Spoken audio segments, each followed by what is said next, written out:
Good day, future or crimes. Ito pala yung Q&A flashcards natin for evidence. Ngayon, ito naman ang sagutin natin. What is the propensity rule? It is a rule which states that evidence that one did or did not do a certain thing at one time is not admissible to prove that he did or did not do the same or similar thing at another time. Let us illustrate. Kung nagnakaw ka noon, it doesn't mean na ikaw ulit ang nagnakaw ngayon.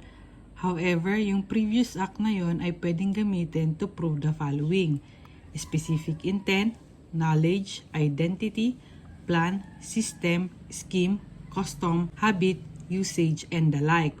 Example, si Pedro ay may galit kay Juan. Bumili siya ng lason. Yung lason ay trinay niya muna itong ipainom sa aso para tignan kung effective. At effective nga ito. Ngayon, ang ginawa ni Pedro, inimbitahan niya si Juan na kumain sa bahay niya. Yung pagkain, hinaluan ni Pedro ng lason at nalason nga si Juan. Yung pagpapainom ng lason sa aso, generally ay hindi admissible as evidence kasi it's a previous act not related to the crime committed.